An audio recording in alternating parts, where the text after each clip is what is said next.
Ay pulumu oğradılar. Uşağın tələbə uşağın.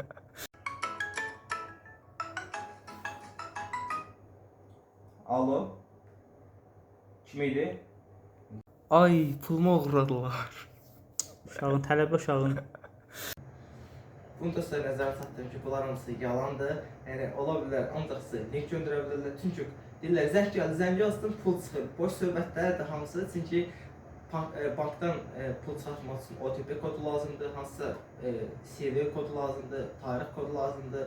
Və yaxud da ən pis halda 16 rəqəmi, o da lazım deyirlər. Ən pis halda 16 rəqəmi lazım olmalıdır ki, bankdan pul çıxsın. Bir zərfdən mümkünsüz bir şeydir, heç bir elmi əsası yoxdur, hətta heç bir xahiş etmə eləmir bu vaxta qədər. Düzdür ki, sizin IP adresiniz onlara düşmür. IP adres olsa belə, nə sənin WhatsApp-la, nə Instagram-la, nə TikTok, nə də sənin bank kartını giriş edilir. Boş şeylərdə inanmayın buna. Ancaq sizdən məlumat alıb sizə təhlükə edə bilərlər. Sağ olun, salamat qalın.